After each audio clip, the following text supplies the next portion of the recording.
So very good morning to all of you. आज हम बात करने वाले हैं एथुजा साइनेपियम के बारे में। एथुजा साइनेपियम बहुत ही कॉमन रेमेडी है, खास करके अगर हम बात करें तो जैसे हम लोग अपने डेली प्रैक्टिस में आर्सेनिक, कैमोमिला, सीना, ठीक है, इपिकाक यूज करते हैं इन केस ऑफ वोमिटिंग। उसी तरीका से एथुजा साइनेपियम भी बहुत कॉमन रेमेडी है वोमिटिंग के लिए, और खास करके बच्चों के लिए ये दवा जो है मोस्टली इंडिकेटेड है डेंटिशन के दौरान। तो हम लोग पूरा एथुजा साइनेपियम को अकॉर्डिंग टू एलन्स की नोट हम लोग समझेंगे। और एलन्स की नोट की बात अगर हम करें यहाँ पर, तो पिछले क्लास में हम लोग जो है सिनिसिफ्यूगा, एब्रोटेनम, एस्टिक एसिड, इन सब जैसी दवाइयों को समझ चुके हैं, एकोनाइट। और आज हम लोग एथुजा साइनेपियम को समझेंगे। तो चलिए हम लोग शुरू कर लेते हैं एथुजा साइनेपियम को। सबसे पहले एथुजा साइनेपियम का सोर्स समझिए। एथुजा साइनेपियम जो दवाई बनती है बेसिकली ये एक प्लांट से बनती है, ठीक है। ये दवाई जो है बेसिकली एक प्लांट से बनती है, तो आप सिंपली कह सकते हो प्लांट सोर्स। लेकिन प्लांट में भी इसको कैटेगराइज किया गया है, बेसिकली इसको वेजिटेबल ग्रुप में रखा गया है, वेजिटेबल, ठीक है।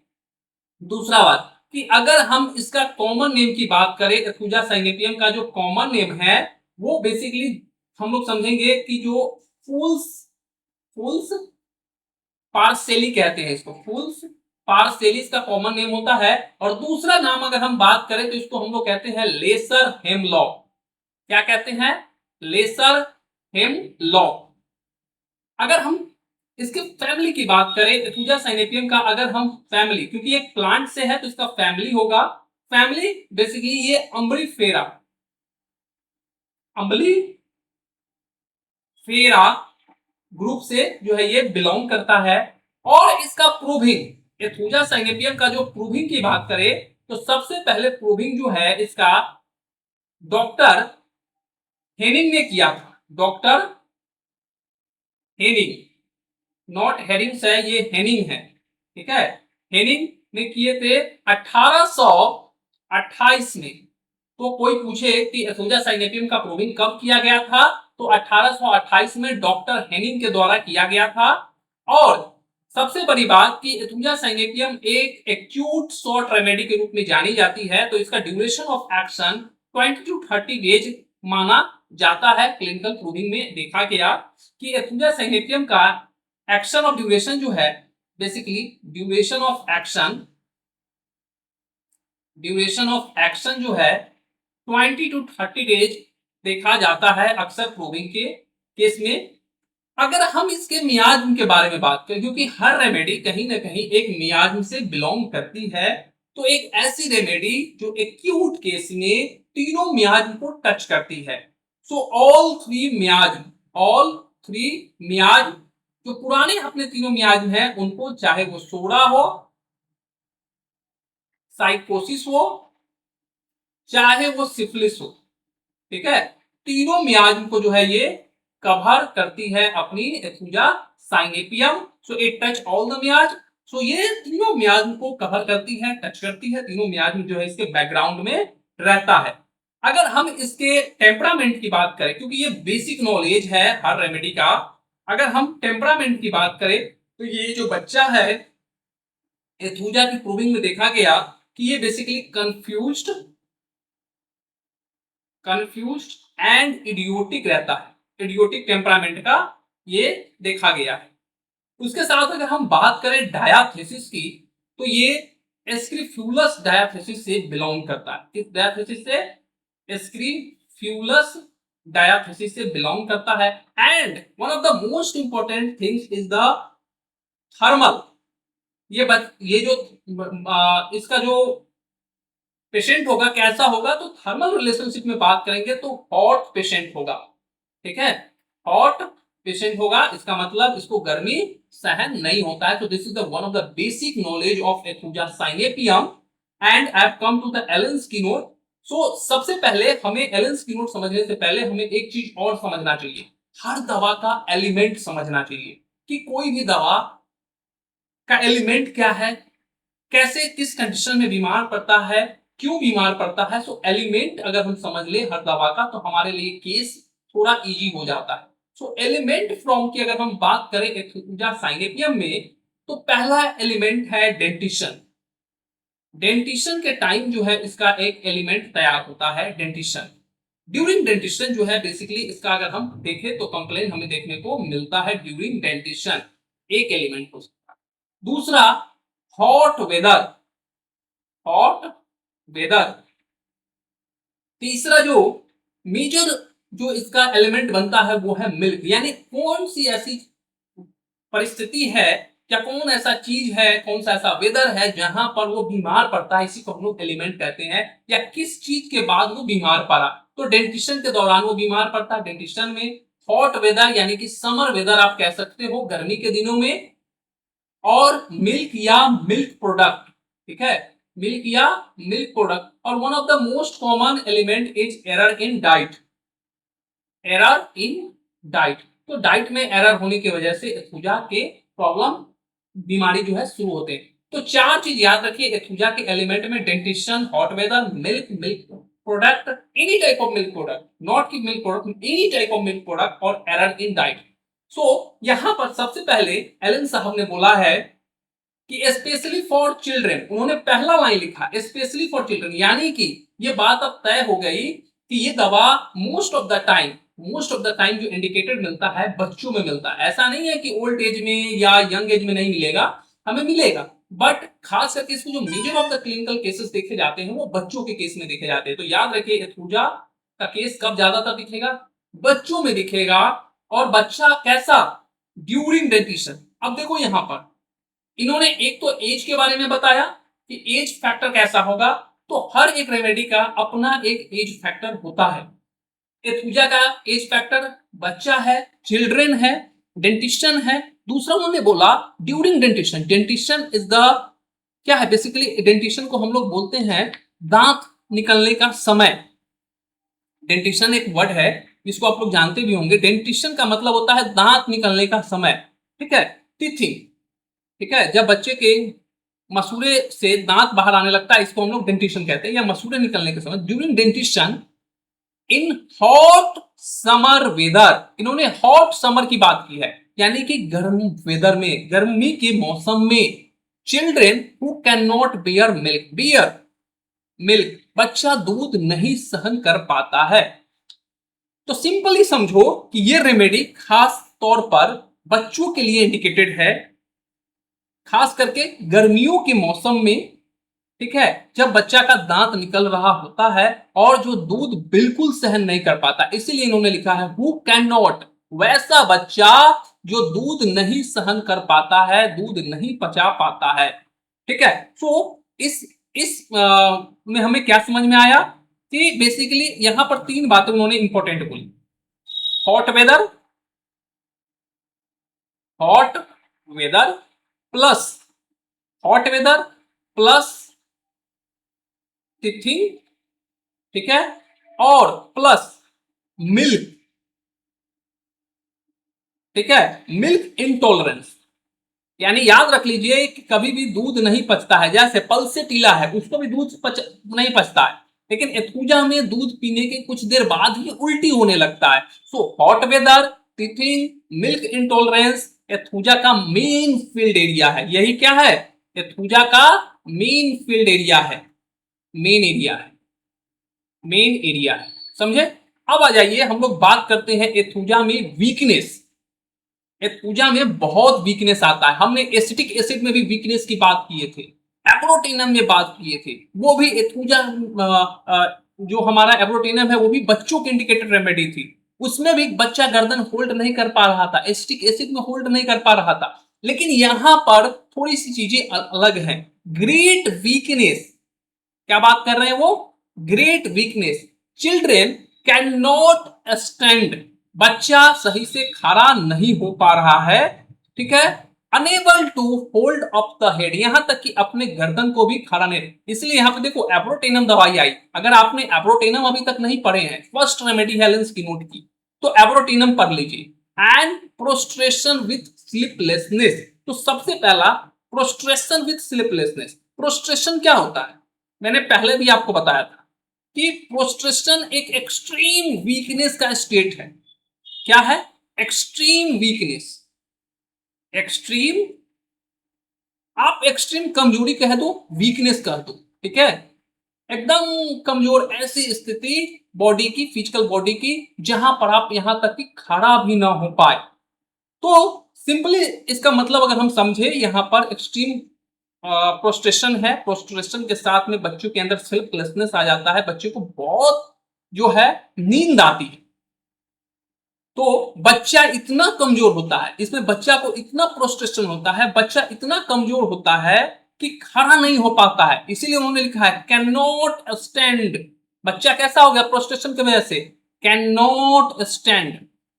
इतना कमजोर है बच्चा कि खड़ा भी नहीं हो पा रहा है अपने पैरों पर। तो बच्चा खड़ा नहीं हो सकता है, सर नहीं उठा सकता है। उन्होंने क्या लिखा? Unable to hold up the head, यहां तक कि हेड को ऊपर करके नहीं रख सकता है। तो ये बच्चा कैसा दिखेगा? ये बच्चा का भी आपने फोटो देखा था, ये बच्चा कैसा रहेगा? इसका गर्दन हमेशा नीचे की तरफ रहेगा, गर्दन झुका रहेगा, गिरा रहेगा, खड़ा होने की ताकत नहीं रहेगा, ठीक है। तो बच्चा में अपना गर्दन को सीधा नहीं रख पाता है, head can not hold up, यानी कि हेड अप नहीं कर पाता है, ऊपर नहीं रख पाता है, ठीक है। तो सर को नहीं उठा सकता है, और नींद के साथ, नींद भी इसको बहुत आएगी, स्लिपनेस है, स्लिपनेस, बहुत बच्चे को नींद आती है, ठीक है, स्लिपनेस। तो नींद भी बहुत आती है बच्चे को, नींद के साथ एक्सट्रीम वीकनेस होता है। सो बच्चे को नींद भी बहुत आ रहा है, कमजोरी भी बहुत है, बच्चा खड़ा नहीं हो पा रहा। ये लुक लाइक आपको जलसीमियम के जैसा स्टेट दिखेगा। जलसीमियम में भी ऐसा ही स्टेट होता है, जलसीमियम में भी थ्रस्टलेस होता है। तो वीकनेस, प्रोस्ट्रेशन, ठीक है, great weakness, prostration, sleeplessness, can not hold up the head, और चिल्ड्रन कैन नॉट स्टैंड। तो ये सारे कंडीशन मोस्टली जो इंडिकेटर रहते हैं जलसीमियम टाइप में भी देखने को मिलते हैं, जलसीमियम के जैसा देखने को मिलता है। जलसीमियम भी थ्रस्टलेस होता है, पूजा भी थ्रस्टलेस होता है, ठीक है। तो यहां पर हेड होल्ड नहीं कर पाना, तो मेन कंक्लूजन याद रखिए, इसका बच्चा कैसा होगा? हेड होल्ड ना कर पाना, ना कर पाना, और प्लस में वीकनेस, वीकनेस तो रहेगा, और वीकनेस और प्लस स्लिपनेस। तो जब भी याद रखो, बच्चा बहुत सो रहा हो, बच्चा को बहुत नींद आती हो, गर्दन सीधा नहीं कर पा रहा हो, बच्चा खड़ा नहीं हो पा रहा हो, तो दिमाग में रखो एक रेमेडी है एथुजा, और दूसरी रेमेडी जलसीमियम है। बच्चा अगर गर्दन सीधा नहीं रख पा रहा है तो एप्रोटेनम भी हो सकता है, बाकी सारे सिम्टम मिलने चाहिए। उसके बाद उन्होंने बोला इडियोसी इन चिल्ड्रन, बच्चों में कैसा है इडियोसी। मैंने पहले बात किया था टेम्परामेंट में, जो हम लोगों ने बात किया था, तो टेम्परामेंट में हम लोगों ने बोला था कि टेम्परामेंट कैसा रहता है बच्चा का? कंफ्यूज एंड इडियोटिक रहता है। तो यहां पर उन्होंने इडियोसी इन चिल्ड्रन, बच्चों के लिए ही बात किया, इडियोसी इन चिल्ड्रन। देखो बार बार एलन साहब चिल्ड्रन वर्ड का इस्तेमाल कर रहे हैं, यानी कि बच्चा, अब बड़े उम्र में भी हो सकता है वैसा जिसकी मेंटल स्टेट बच्चों वाली हो, ठीक है। इनकैपेसिटी टू थिंक, इनकैपेसिटी यानी कि सोचने की क्षमता ना हो, एंड कंफ्यूज, इसलिए मैंने वहां पे लिखा था ना कंफ्यूज एंड इडियोटिक टेम्परामेंट जो है इसका। सो बेसिकली इडियोटिक क्या होता है? इडियोटिक, ठीक है, इडियोसी या इडियोटिक की बात करोगे, इडियोसी, इडियोसी बेसिकली इसको हम लोग हिंदी में कह सकते हैं मूर्खता। इसको क्या कह सकते हैं? मूर्खता। इसका अगर वास्तविक मतलब देखोगे इडियोसी का, तो बेसिकली होता है मूर्खता, यानी कि इंटेलिजेंसी की, इंटेलिजेंस नहीं होगा उसके अंदर, इंटेलेक्चुअल जो है बेसिकली, इंटेलेक्चुअल डिसेबिलिटी। क्या होगा? इंटेलेक्चुअल डिसेबिलिटी, इंटेलेक्चुअल डिसेबिलिटी जो है उसके अंदर आपको देखने को मिलेगा, यानी कि ऐसा जो 2 साल के उम्र से कम में रहता है, वैसे तरह का बिहेव आपको देखने को मिलेगा। सो इडियोसी का मतलब सीधा समझिए कि बुद्धि की कमी। क्या रहता है? बुद्धि की कमी या बुद्धि कम है। सो डेवलप होना, बुद्धि का कम डेवलप होना। Incapacity to think, incapacity to think का क्या मतलब हो गया, यानी कि सोच नहीं पाना। इनकैपेसिटी टू थिंक का मतलब सोच नहीं पाना। बच्चों में बुद्धि कम दिखता है, आपको ऐसे बच्चे दिखेंगे जिनमें बुद्धि बहुत कम दिखेगा। साथ में सोच नहीं पाता है बच्चा, कोई भी चीज के बारे में सोच नहीं पा रहा है, समझ नहीं पा रहा है, और बच्चा हमेशा कंफ्यूज रहता है। बच्चा क्या रहता है, हमेशा कंफ्यूजन में, क्या सही है क्या गलत है, क्या सही है क्या गलत है, करूं ना करूं, ये जो कंफ्यूजन है, क्या यही होगा नहीं होगा, ये कंफ्यूजन। तो बच्चा बेसिकली कैसा आपको दिखेगा, बच्चा ऐसा रहेगा जिसमें बुद्धि कम रहेगा, आपको बुद्धि कम दिखाई देता है, बच्चा सोच नहीं पाता है और बच्चा कंफ्यूज रहता है।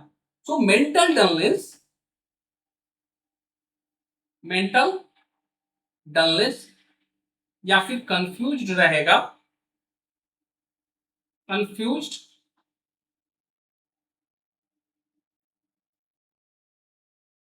Thinking in children. ठीक है, तो बच्चा थिंकिंग नहीं कर पाएगा, कंफ्यूज थिंकिंग इन चिल्ड्रन में जो है आपको कौन सा दवाई है, एथुजा साइनेपियम। कुछ आपको सिमिलरली जहां पर इडियोसी और इनकैपेसिटी थिंक, कुछ आपको बड़ाइटा जैसा बच्चा आपको दिखेगा।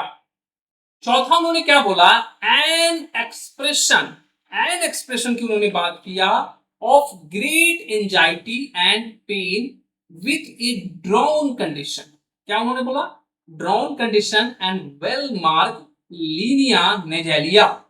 सो सबसे पहले ड्रॉन कंडीशन क्या होता है समझो। ये जो ड्रॉन कंडीशन के बारे में उन्होंने जिक्र किया है, ये ड्रॉन कंडीशन ये क्या होता है, ड्रॉन कंडीशन का मतलब होता है चेहरे का खींचा हुआ लुक, चेहरा, चेहरे का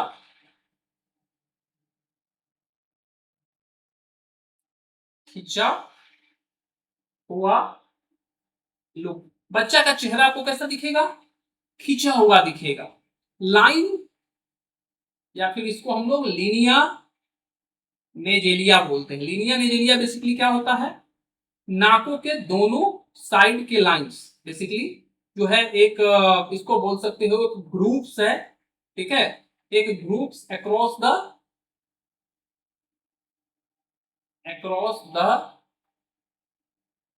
लोअर थर्ड ऑफ नोज। इसको हम लोग बेसिकली नाक की रेखा कहते हैं, क्या बोलते हैं इसको, नाक की रेखा। ठीक है, इसको नाक की रेखा भी कहा जाता है। ठीक है, ये बेसिकली नाक की रेखा कहा जाता है इसको, ये साइड के लाइंस है, नाक की रेखा है। ठीक है, तो चेहरे पर एंजाइटी, यानी बच्चों के अंदर क्या है, एंजाइटी, ग्रेट एंजाइटी की उन्होंने बात की। एंजाइटी का मतलब क्या होता है, चिंता, और पेन का मतलब दर्द, यानी बच्चों के अंदर चिंता और दर्द की वजह से उसका चेहरा कैसा रहता है, खिंचा हुआ रहता है। एंड वेल मार्क लीनिया निजालिस, तो चेहरे पर चिंता और दर्द के आपको क्या दिखेंगे, दर्द की वजह से चेहरा खिंचा हुआ दिखेगा। तो क्लियर एक्सप्रेशन रहेगा, क्लियर फेशियल एक्सप्रेशन आपके इसके फेस पर दिखाई देता है, चेहरा जो है इसका पूरा खिंचा हुआ रहेगा, नाक के साइड के लाइन साफ दिखते हैं। ठीक है, तो बच्चा बेसिकली एंजाइटी रहता है, तो बच्चों के अंदर क्या रहेगा, ग्रेट एंजाइटी। ठीक है, anxiety plus painful facial expression कैसा रहेगा, पेनफुल रहेगा, facial expression painful with mark with mark नेजो labial lines. तो बच्चों का चेहरा पूरा खिंचा हुआ तना हुआ दिखेगा ड्यू टू रीजन ऑफ, क्या रीजन है, ग्रेट एंजाइटी और पेन की वजह से, और लीनिया नेजलिया भी आपको खिंचा हुआ देखने को मिलता है, किसमें, एथुजा साइनेपियम। अगला उन्होंने बोला feature expressive of pain and anxiety. अभी उन्होंने चेहरे का फीचर से क्लियर दिखता है कि बच्चा दर्द और घबराहट में है, तो फीचर एक्सप्रेसिव है, ये एक्सप्रेशन जो है चेहरे पर आपको साफ दिख रहा था due to pain and anxiety. तो पेन एंड एंजाइटी के वजह से उसका चेहरा कैसा था, अभी अभी हम लोग देखे कि बच्चे का चेहरा खिंचा हुआ था और नेजल, बेसिकली हम कह सकते हैं उसको कि लीनिया नेजलिस जो है उसका प्रोमिनेंट था। ठीक है, तो दिखता है। तो फेस से पेन एंजाइटी क्लियर एक्सप्रेस हो रहा था। यहां पर क्या है, फेस से पेन प्लस एंजाइटी, एंजाइटी क्या है, क्लियरली शो हो रहा है, क्लियरली एक्सप्रेस होता है। ठीक है, अगला पॉइंट उन्होंने बोला herpetic eruption, herpetic eruption on the end of nose. Herpetic eruption की उन्होंने बात की। हर्पेटिक इरप्शन कहां पे है, टिप ऑफ द नोज। उन्होंने बोला कि at the end of nose, end of nose पे उन्होंने बोला है। तो हर्पेटिक इरप्शन क्या है, हर्पिस के जैसा फोड़ा या छाले जो है उसमें निकल जाते हैं, यानी कि हर्पिस के जैसे जो है स्किन इरप्शन बेसिकली निकल आते हैं। नाक के टिप पे हर्पिस जैसा इरप्शन होता है, नाक के टिप पे, यानी कि इस एरिया में आपको देखने को मिलेगा कि हर्पेटिक इरप्शन है नोज के टिप पर। ठीक है, या फिर एंड ऑफ द नोज पर, end of nose. So knows tip पे हर्पेटिक इरप्शन निकल आता है, इसका ये बेसिकली आपको बच्चों में देखने को मिलेगा। उसके साथ में उन्होंने बोला थ्रस्ट के बारे में। थ्रस्ट, थ्रस्ट कैसा, कंप्लीट अब्सेंस ऑफ थ्रस्ट, प्यास पेशेंट को बिल्कुल नहीं लगता है, जैसे पल्सेटिला एपिस उन्होंने बोला। यानी कि पूरी तरह से क्या है, मरीज थ्रस्टलेस है, बच्चा को प्यास बिल्कुल नहीं लग रहा है, या जो भी पेशेंट है थ्रुजा को थ्रस्ट बिल्कुल नहीं रहता है, जैसे पल्सेटिला, एपिस मेलिफिका, जलसीमियम। ठीक है, इन सबको बिल्कुल थ्रस्ट नहीं रहता है। ठीक है, सो अब्सेंस ऑफ थ्रस्ट, बिल्कुल थ्रस्ट नहीं है। ठीक है, सो अब्सेंस ऑफ थ्रस्ट का बिल्कुल मतलब समझ लीजिए कि प्यास बिल्कुल ही नहीं है, ओठ सूखा हुआ है, प्यास नहीं। पूछेंगे पानी पिया है, तो सुबह से सर एक दो घोट पिया है, मतलब जहां पर। और ये थ्रस्ट वाला जो पैटर्न है ना, अकॉर्डिंग टू वेदर आप डिसाइड करना, अकॉर्डिंग टू वेदर, मौसम के अनुकूल। अगर बहुत ठंडे का मौसम है, जिस समय कि नॉर्मल पर्सन को कितना प्यास है, नॉर्मल पर्सन अगर बहुत ठंडा का मौसम होता है तो 1 लीटर से 2 लीटर पानी पीता है 24 घंटे में, तो वहां पर अगर उतना 1 लीटर पी रहा है तो आप उसको थ्रस्ट नहीं लोगे। लेकिन वही गर्मी का मौसम है और 1 लीटर 24 घंटे में पी रहा है तो आप फिर उसको थ्रस्टलेस ही लोगे। ठीक है, तो ये कंडीशन के वाइज हमें according to weather, according to condition, according to situation thirst को समझना चाहिए। ठीक है, उन्होंने बोला कि एपिस मेलिफिका एंड पल्सेटिला में थ्रस्ट बिल्कुल नहीं है। एक और रेमेडी है जलसीमियम, बहुत सारी ऐसी रेमेडी है जिनमें थ्रस्ट नहीं होता है। जैसे हमने वहां पर बोला था एसिटिक एसिड में फीवर के दौरान उसको थ्रस्ट नहीं होता। ठीक है, तो उसी तरीका से इसको थ्रस्ट नहीं रहता है। अब यहां पर उन्होंने रिवर्स बोला, किसका, आर्सेनिक। आर्सेनिक का थ्रस्ट कैसा होता है, आर्सेनिक बहुत थ्रस्टी रेमेडी है। आर्सेनिक जो है थ्रस्टी रेमेडी है, आर्सेनिक, ब्रायोनिया, ठीक है, एकोनाइट, राइट। तो ये सब ना बहुत ही थ्रस्टी रेमेडी है, एकोनाइट, आर्सेनिक, ब्रायोनिया। अब इन सब का थ्रस्ट अगर आपको आइडेंटिफाई करना है लाइक फॉस्फोरस, तो सबके थ्रस्ट अलग अलग हैं। आर्सेनिक में सीप ऑफ वाटर की रिक्वायरमेंट होती है, किसकी, सीप ऑफ वाटर चाहिए। ठीक है, ब्रायोनिया में लार्ज क्वांटिटी में वाटर चाहिए, large quantity for long interval, long interval.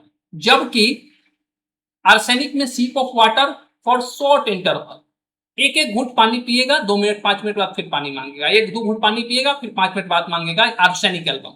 Bryonia कैसे पानी मांगता है, लार्ज क्वांटिटी में, एक बार में 250 आधा लीटर पानी पिएगा, फिर आधा 1 घंटे 2 घंटे बाद फिर पानी मांगेगा।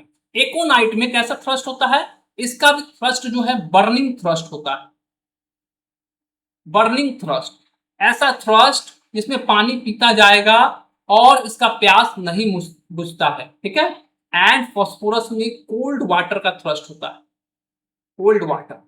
एकोनाइट में भी कोल्ड वाटर चाहिए इसको भी कोल्ड वाटर चाहिए। इसके थ्रस्ट में बर्निंग भी रहता है, इसमें बर्निंग नहीं रहता है। फास्फोरस भी जो है बहुत पानी पीना चाहेगा, but there the mental difference कि ये रेस्टलेस रहेगा, ये क्वाइट रहेगा। ये पेशेंट जो है फास्फोरस शांत रहता है, इसमें रेस्टलेसनेस बेचैनी आपको देखने को मिलता है। अब आ जाइए, एक और इंपॉर्टेंट पॉइंट उन्होंने बोला, इनटॉलरेंस ऑफ मिल्क। इनटॉलरेंस की बात उन्होंने किया कि बच्चों में बेसिकली कैसा रहता है, इनटॉलरेंस ऑफ मिल्क। बच्चा दूध बिल्कुल सहन नहीं कर पाता है, can not bear milk in any form. किसी भी फॉर्म में आप दीजिए दूध, बच्चा दूध को नहीं पचा पाता है। It is vomited in large curd as soon as taken। लेने के कुछ देर बाद ही उल्टी कर देता है। देन वीकनेस, उसके बाद क्या आता है बच्चों में, वीकनेस आता है, कॉज ड्राउजनेस। कंपेयर उन्होंने मैक कार्ब के साथ किया है। अब देखो, इनटॉलरेंस ऑफ मिल्क, इनटॉलरेंस का मतलब सहन नहीं होना, बिल्कुल बर्दाश्त नहीं होता है इनटॉलरेंस में। समझे, जैसे कोई आदमी से तुम्हें दुश्मनी होती है, किसी आदमी पर तुम गुस्सा हो, उसको तुम देखते ही तुम्हारा पारा गर्म हो जाता है, उसी तरीके से इसको बोलते हैं इंटॉलरेंस, बिल्कुल सहन नहीं होना। तो ये जो, और लार्ज कर्ड, लार्ज कर्ड का मतलब दही के जैसा, लार्ज कर्ड यानी जैसे दही जमा रहता है ना, देखो इसमें कैसे ये बोलस है, ये कैसे जमा जमा है, तो बच्चा उल्टी करता है कैसा, जमा जमा, दूध जो है जमा जमा उल्टी करता है। एंड ड्राउजीनेस, पूरा एकदम सुस्त पड़ जाता है बच्चा, उदास एकदम ऐसा। तो बच्चा कैसा आपको दिखेगा, एकदम लेटा हुआ सुस्त बच्चा, एकदम कमजोर, ड्राउजीनेस। थोड़ा सा जलसीनियम टाइप का आपका दिखेगा, जलसीनियम में है ना डलनेस, डिजनेस एंड ड्राउजीनेस, तो बच्चा एकदम सुस्त डल आपको दिखेगा। इनटॉलरेंस, बच्चा को दूध सहन नहीं हो रहा है, बच्चा बार बार दूध पीने के बाद उल्टी कर रहा है, ठीक है। सो दूध किसी भी फॉर्म में, इन्होंने लिखा can not bear milk in any form, चाहे दूध किसी भी फॉर्म में दो, चाहे दूध दो, चाहे दूध का लस्सी दो, ठीक है, दही दो, किसी भी फॉर्म में दूध दो, एनी फॉर्म ऑफ मिल्क, चाहे मिठाई दो, दूध से बना हुआ नहीं पचा पाता है, आइसक्रीम दो, बच्चा उल्टी कर देता है। एनी फॉर्म की बात उन्होंने किया है।